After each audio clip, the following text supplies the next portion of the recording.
सर्वांना नमस्कार। सर्वप्रथम मी तुम्हाला जी एक्सेल शीट दिलेली आहे 1 ऑक्टोबरपासून प्रमाण बदललेलं आहे ती एक्सेल शीट आपल्याला ओपन करायची आहे।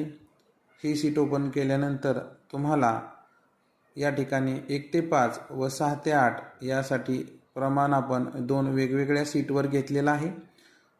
सर्वप्रथम आपण ज्याच्यात बदल करायचा आहे ती प्रमाणाची एक्सेल शीट ओपन करावी। यानंतर आपण ज्या आपल्या सॉफ्टवेअरमध्ये आपल्याला बदल करायचा आहे ते सॉफ्टवेअर आपण ओपन करायचं आहे। हे सॉफ्टवेअर ओपन केल्यानंतर या ठिकाणी आपल्याला दिवसानुसार प्रमाण बदलण्यासाठी येथे क्लिक करा असे या टॅबवर आपल्याला क्लिक करायचं आहे।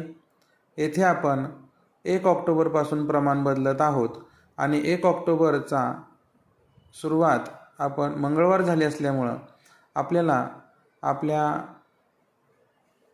शीटवरील मंगळवार या टॅबपासून आपल्याला कॉपी करावं लागणार आहे। या ठिकाणी आपण मंगळवारपासून तांदूळ हा घटकापासून शेवटपर्यंत आपण कॉपी करणार आहोत। या ठिकाणी आपण राईट क्लिक करून कॉपी करा किंवा कंट्रोल-C या टॅबने कॉपी करून आपण आपल्या मूळ शीटवर यायचं आहे। या ठिकाणी तांदूळ या सेलवर क्लिक करून आपण पेस्ट ॲज व्हॅल्यूज करणार आहोत। या ठिकाणी पेस्ट ॲज व्हॅल्यूज करायचं आहे। अगदी राईट क्लिक करून सुद्धा तुम्ही पेस्ट ॲज व्हॅल्यूज करू शकता। यानंतर आपण पहिल्या 12 दिवसाचं प्रमाण कॉपी केलेलं आहे।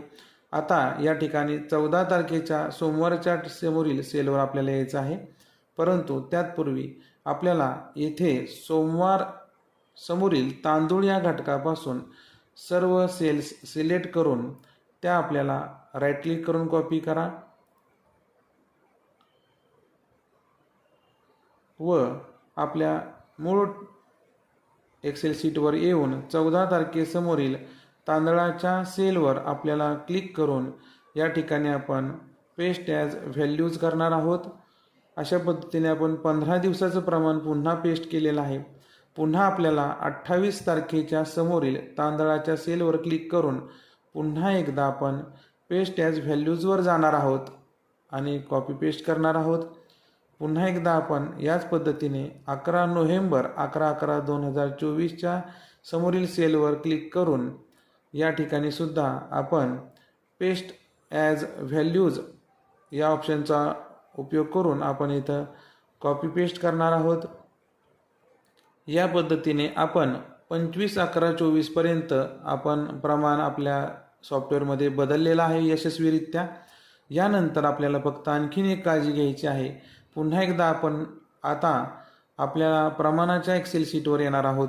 या ठिकाणी आपण फक्त पहिला आठवडा सोमवारपासून ते शनिवारपर्यंत म्हणजे 6 दिवसाचं प्रमाण आपण या ठिकाणी फक्त कॉपी करणार आहोत, कारण नोव्हेंबर महिना हा 5 आठवड्याचा असल्यामुळं आपल्याला शेवटच्या आठवड्यामध्ये आपल्याला फक्त पहिल्या आठवड्याचं प्रमाण कॉपी करायचं आहे।